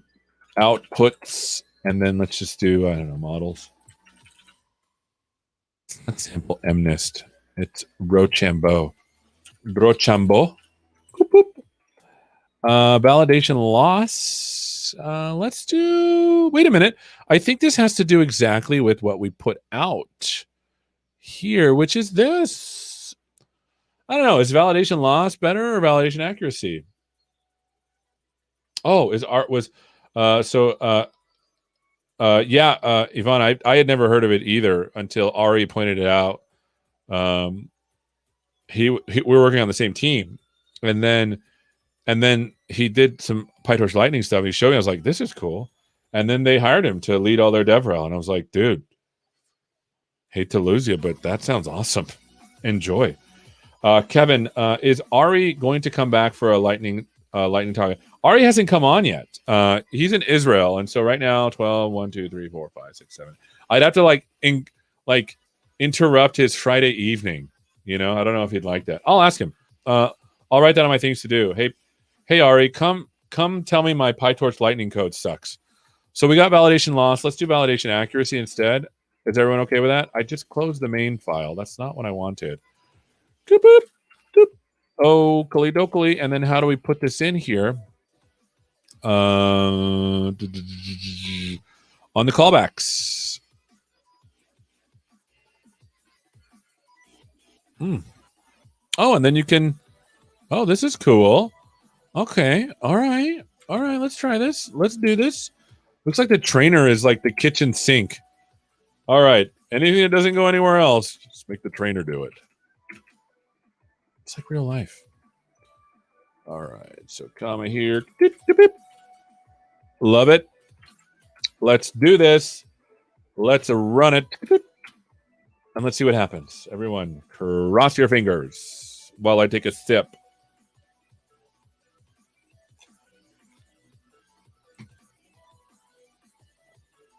Okay, let's go to outputs. There's the lightning logs. Oh, there you go. Hey, yo. What is it saving, though? Oh, it's a checkpoint. What is this? I should put it into a checkpoints folder. That would be better. Checkpoints. Love it. Okay. No. So Kevin is asking, is the checkpoint callback the same as the early stopping, or is it just when it is saving a new checkpoint? It's just saving a new checkpoint. But early stopping, like, I'm guessing that there's a callback in here for me to do like early stopping. And so I just wanted to add this in because I'm doing model saving, but my sense is that it will let us do more stuff. Line 15 file name should be val accuracy. Let's take a look here. Oh, you're right. You're right. Doop. Boom.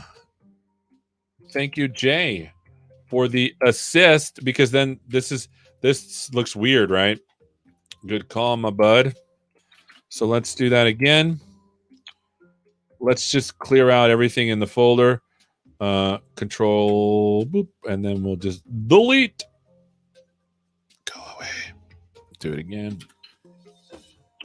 Nice. Okay, so here we go. Run again. Magic is happening. There is the version 0. After it's done with the first, it should do a checkpoint. There you go. Very nice. Very nice. This is beautiful. Thanks, Jay, for the assist on that. Okay, so I don't know if this is saving things, though, for production. This is like, I like to call this the machine learning exhaust. that we keep and save and look at later. You can disable checkpointing by blah. Lightning checkpoint also saves arguments passed into Lightning module under hyper. What?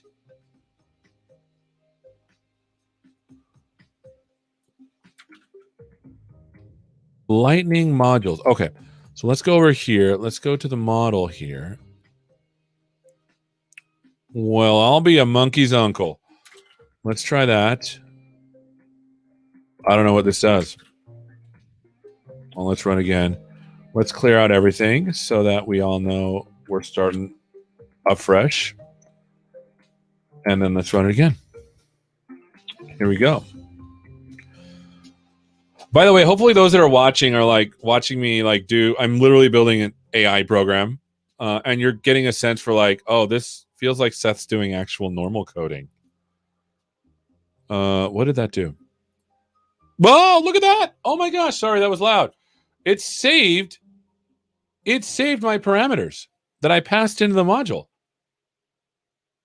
That's cool. So we get not only what's going on here, because my guess is that I could probably look at this in TensorBoard, but it's giving me the params that I passed in. Sorry, I got so loud. That was loud. Apologies. I will be nicer. Okay, so that was cool too. So that's what that did. It looks like we're just adding a whole bunch of cool little bells and whistles to this. Let's keep going. Manual saving. You can manually save checkpoints and restore your model to the checkpointed state. Turn out save checkpoint. My model dot load from checkpoint.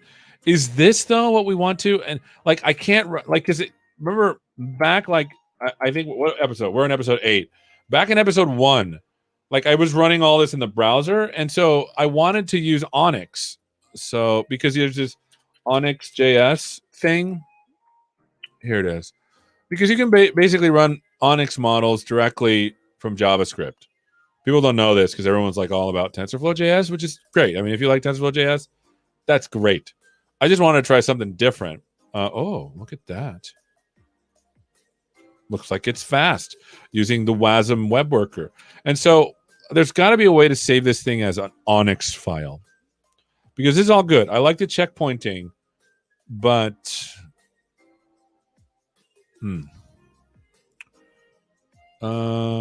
let's see, Onyx.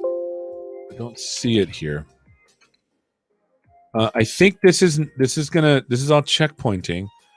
Let's go over here and see if we have anything else. So we have training, clustering, modules, early stopping. Oh, there. Look at this. Yeah. I'm just gonna put that in there. That way I can take off like let's put this in there.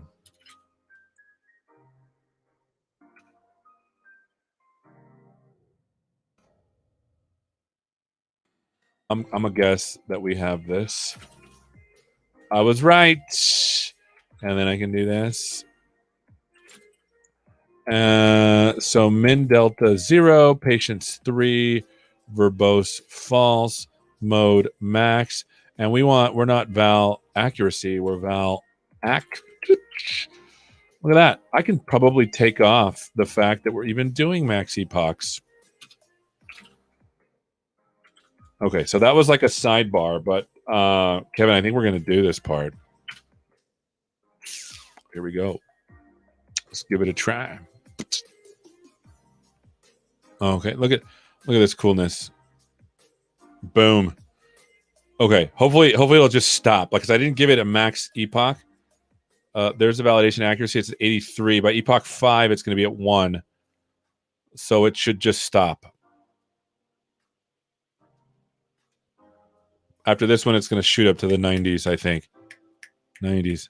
Here we go. 90s. Boom. Okay, now it has a patience of 3. So it's going to... Patience of 3. So 2 more epochs and it'll just stop. Here we go. Okay, I'll let it do its thing. Still at 1. It's going to run out of patience. I think I'm reading this right. Patience means that this is how long it waits before it's like, okay. And if the delta is 0, it's going to be like, okay, I'm done. And it's going to go on the max. 3. So at epoch 4, it should stop, right? After epoch 4.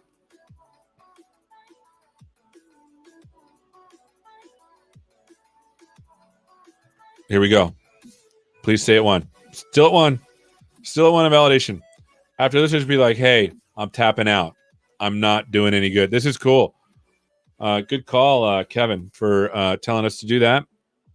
So now we've got some intelligence built into here, which is nice. Again, this is why I like using like PyTorch Lightning Framework, because the stuff that you would normally have to code up, you're just like, I don't want to.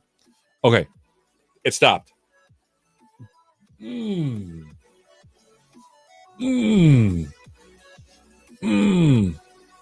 That was beautiful. Okay, let's do an Onyx search. Kevin's like, hey, why don't you just use the program the right way, Seth? I will. Onyx. Boom. Inference in production. That's what. Oh, look at this. Boom. Model.to Onyx. My goodness. And by the way, since it's going to stop right after this, like it's literally going to be the right thing. So we want to do, let's do this. Outputs model. Hold on, let me make sure. Make sure here. File path. Outputs.model. Let's do an F string here. And let's do dot Onyx. Okay. Looks like the input sample. This is always interesting. And the reason why is because Onyx, the thing about PyTorch that's interesting is because it's a dynamic graph execution, it saves all of the model parameters. But when you harden it to an Onyx, it needs to know the exact path that it took. And so we're going to say torch.rand.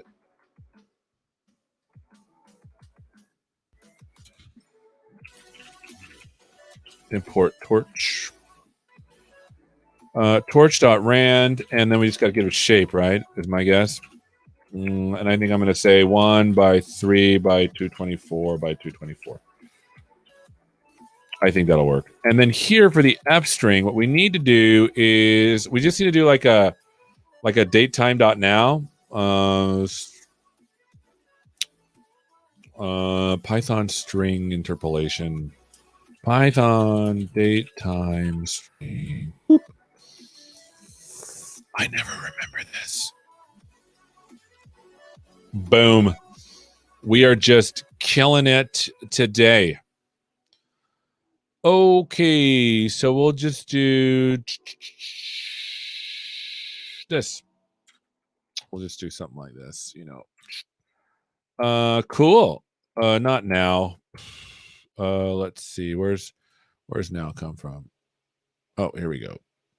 Doop, doop, doop, doop. Up. We don't need this. We do, but not right now. We'll like this. This is just to give us, like, when we save the model, month, day, year, hour, dot, minute, dot, a second. I think this will do it, but I don't know. And the other thing is, I'm guessing on this. Let's take a look at these are checkpoint files. Let me see if I can see them inside of. Yeah, I won't open these. All right. Well, let's just let it explode. Let's do this though. Let's do max epochs equals 1. Just so we can see if we can get it out. Because hopefully it'll do this first. Okay. So let's see if it saves it.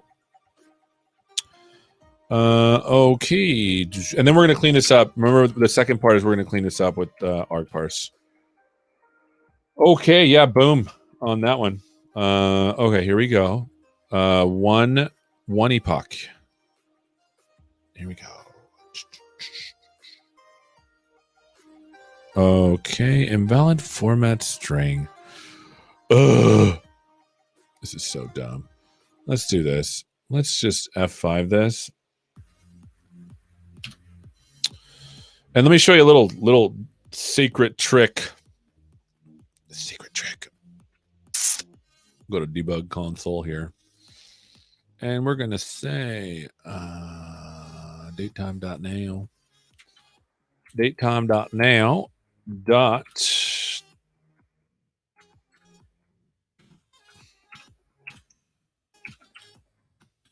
all right, let's see what happens.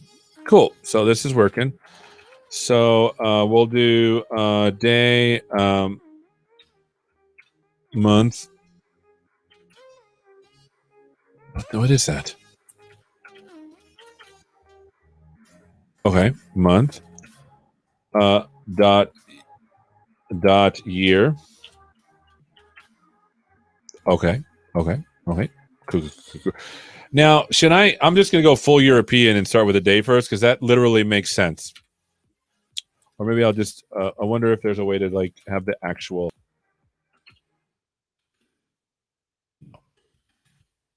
I wonder what capital M does. 36? What? There's like a whole thing about like, where's the table? Yeah, I know. I get it. Where's the table though?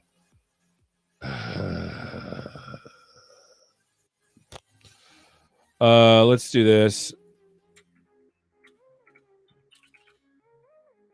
Here we go. That's what we wanted. We're going to go B. Nice. And then we're going to do an underscore here. Underscore. And then we're going to do, there we go. We're going to do hour. There's the minute.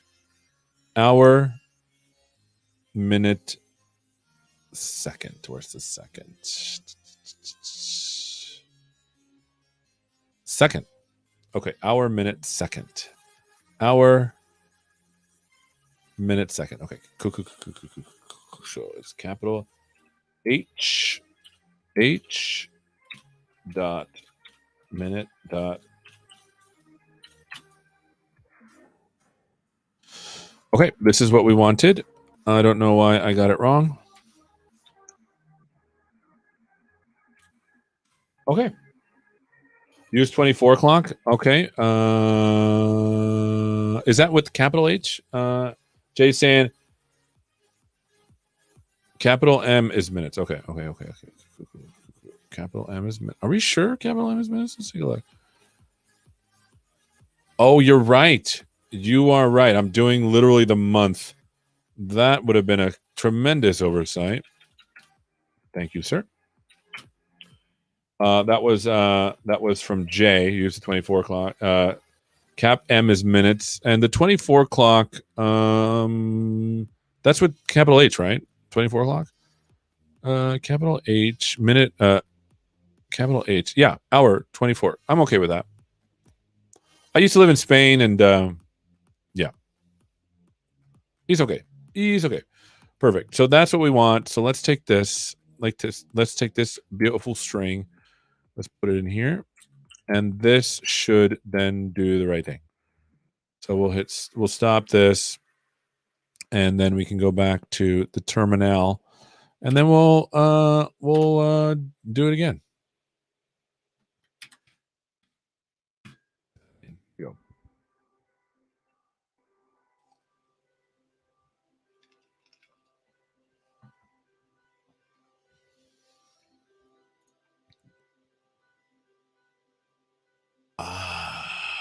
No such file or directory. What?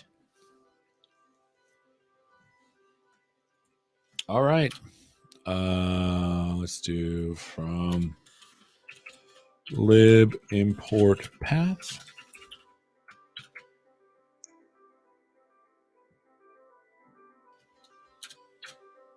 Model dir equals path. This beautiful thing dot resolve. If model dir dot exists, but not.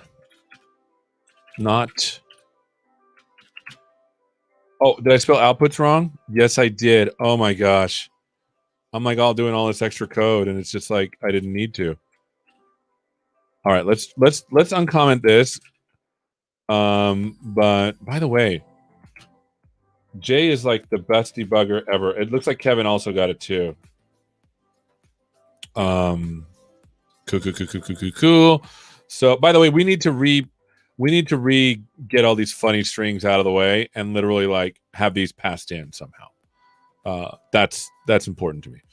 So because we want to make this so that we can totally like this.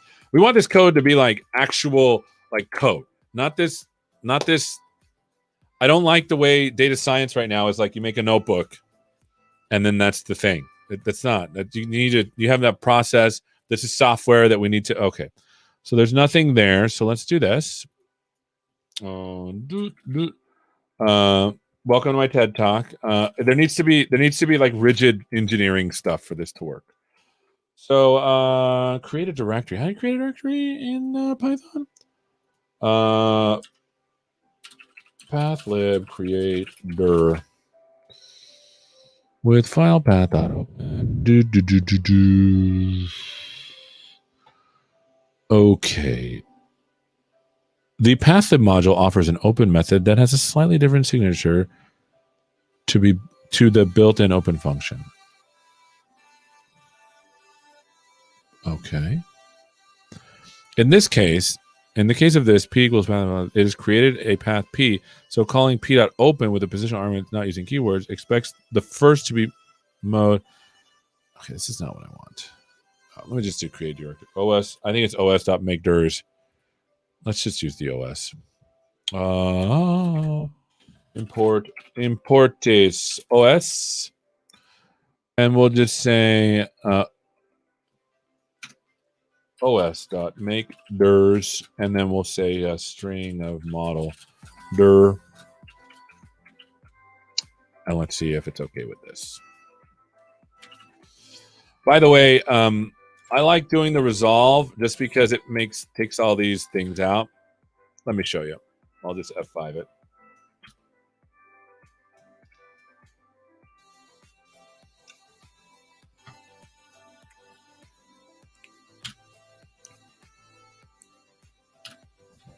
Yes, I got that. Yes, we're here. We know this part works. I don't know if Python has editing continue, to be honest. I don't think. So here we go. By the way, my name has been on it the whole time. I don't need that. Okay, here we go. So model dir. Take a look at what it did when I did a take a look at what I did when I did a resolve, which is super nice, right? And so now if it doesn't exist, which it doesn't, let me F10 here. It'll make it. Hi. Don't get mad at me. F5. Booyah.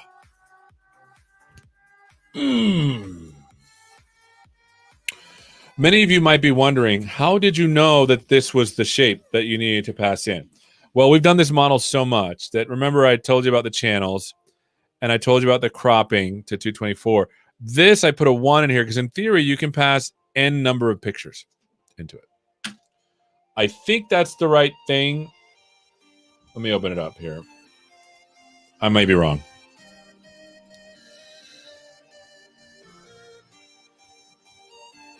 Oof. I think this forces it to be 1, even though I want it to be n. Let me look at my other models here.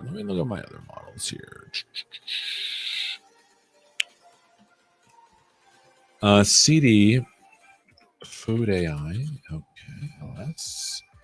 CD outputs. Explorer dot. Let's open. Why can't I see file extensions? View. Oh, well, who turned that off? Here we go. Open this up. See what this looks like. Yeah, this is right. I was right. That's how I. Yeah. And let's look at the path file. PyTorch file. Yeah. See, this is stored differently. Yeah. I mean, it's all in there, but it's stored differently. And the reason why it has to be stored differently is because these modules have weight in them, but how they're assembled is done dynamically in PyTorch. Which is why you probably see these all like in separate places, but not here, right? These things have to be connected because you got to give it a thing. And this, obviously, this looks like a ResNet, right? A ResNet 18. Okay, we've got it. We are on our way. So now let's do a good training here. Let's leave everything on. Let's take off the max epochs and let's let it do its thing. And then we'll start to arg parse the heck out of this so that we can pass things in. Okay, so Python train. Here we go.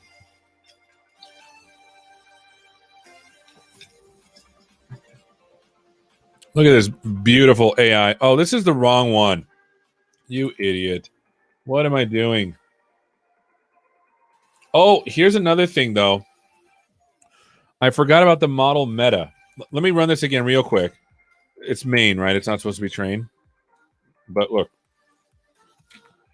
Remember this model meta file? We need to know about the classes.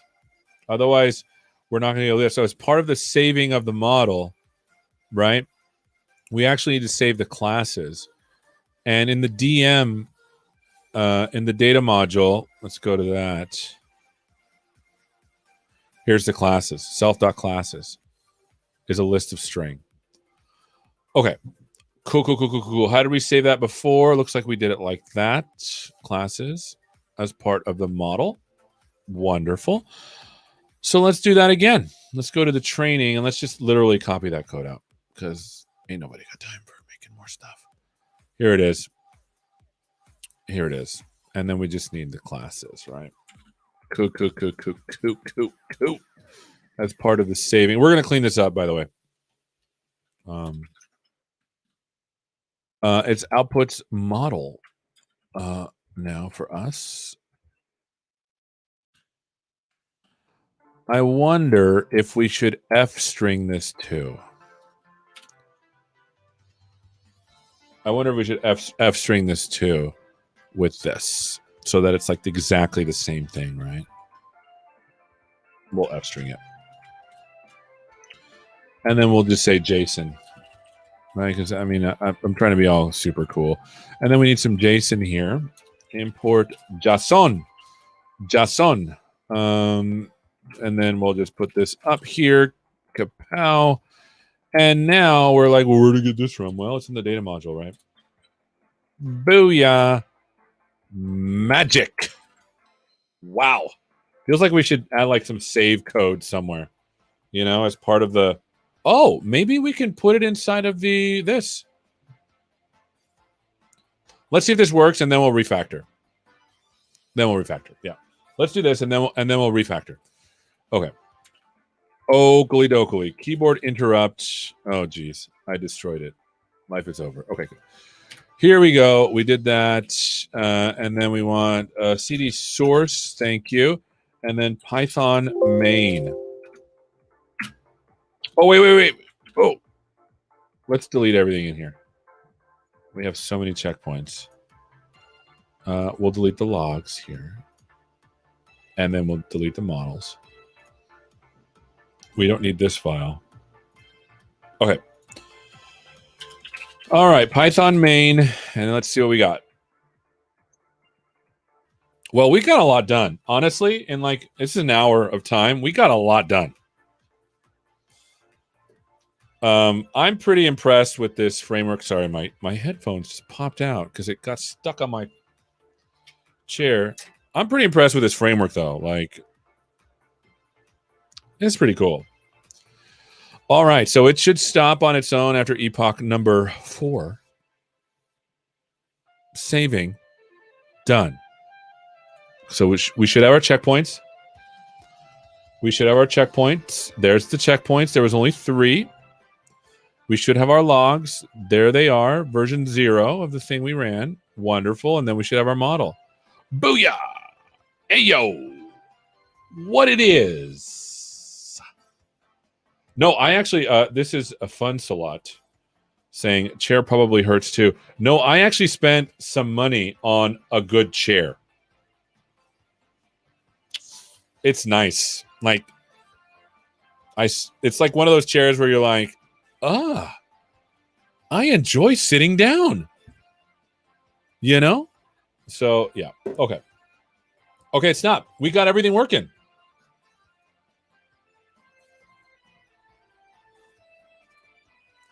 Well, I'll be a monkey's uncle.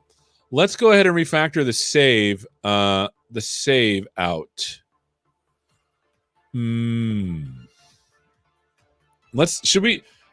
What do y'all think? Should we refactor the save to just be like model.save and then it just does whatever we tell it to? Just does the right thing? I think we should, right? Let's put that in here. Model, and then we can do F save, right? Self, and then I hope I'm not overwriting. Let's just do that. And then model dir is a string equals path to model. And let's just get some stuff over here. Let's copy this out. Oof. So we need this. All of this. We'll just put over here.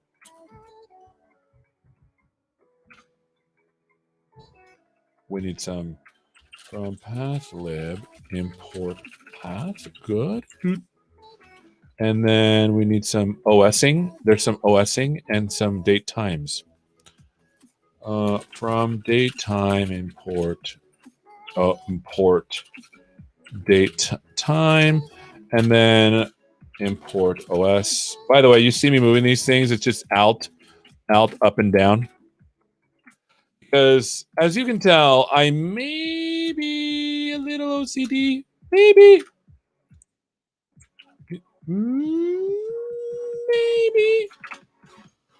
The Jason. Oh, that's right. The Jason. Thank you. That's from Jay McCormick. Don't forget Jason. Import Jason. Fantastic. And now, in theory, we could say self dot to Onyx. And what we could do is we could say on the path, we can say model dir equals, let's do this. How about in the model dir, we instead save like the actual into like a fold. I don't know.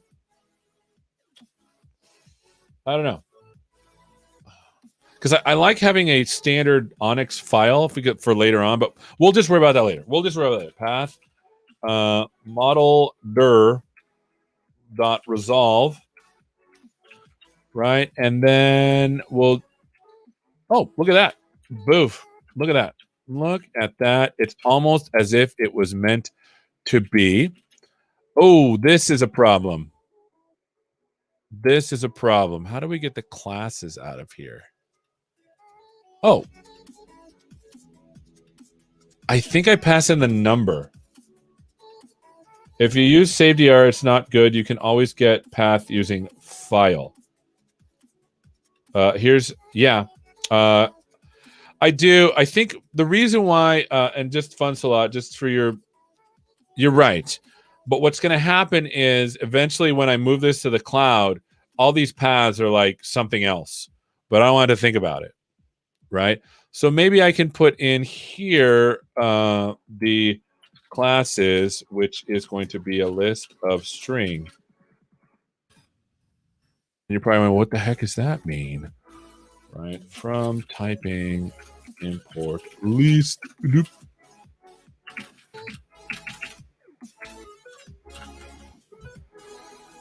Here we go. Classes is not acceptable. Yeah, let me not give these default strings so that they're forced. Okay. And then we'll just say classes. Problem solved. Now what we need to do is we need to say, wrapping in 5. Okay, so wrapping in 5. So we're going to say path model dir plus this dot JSON, right? It's an F string, right? This is going to be the JSON file, J equals this. And so we just say like this.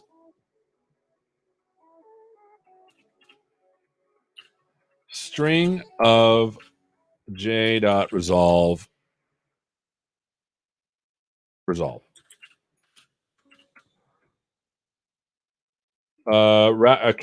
Without extension can reuse. Yes. Even smarter. So let me do this here. Full path equals model dir dot here. Okay. And then what I can do is I can say, let me just do dot resolve. Okay. And then I can say, why is this so hard? I'm like having brain problems here. So we'll do this dot JSON, and then we'll just do the string of this. I want to finish this. Okay. This looks good. So we'll do the F string of this right here, like so. But it's going to be .onyx. Oh, resolve, what it does is it makes sure that it's the full path, because you might pass in like a relative path. I don't need to resolve it, I don't think, because I already resolved it at the top. So that's probably a good call. Okay. So now let's go over to main.py and let's just say model dot save. And then we'll pass in the model dir, which is going to be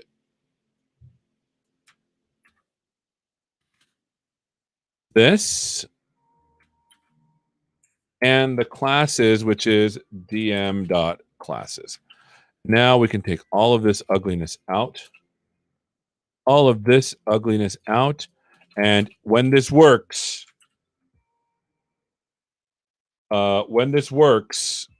I am going to, we're going to be excited.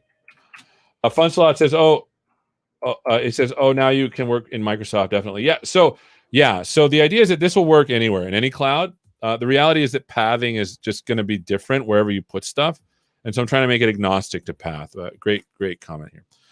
Okay, so as it's going, I want everyone to know, coming up next week, my colleague Aishigul and Vanessa are going to be continuing to work using Azure Cognitive Services while building an AI playground app. By the way, it worked. Looks like it worked. Look at that. It's all there. That's great. So now look at this code, though. This is starting to look like something that we could be proud of. We didn't quite get to the argparse bits. Next time we'll get to the argparse, and then get to the scoring file. But this is starting to look really good. Really, really good. I'm going to start to pass some of these things in. That way we don't have to. But it's been fun. Y'all are the best. I'm so glad you came, and I can't wait to see you in 2 weeks. But make sure next week to tune in to my colleague Aishigul, who's been talking about cognitive services and building on top of cognitive services. I hope we will see you then. Take care.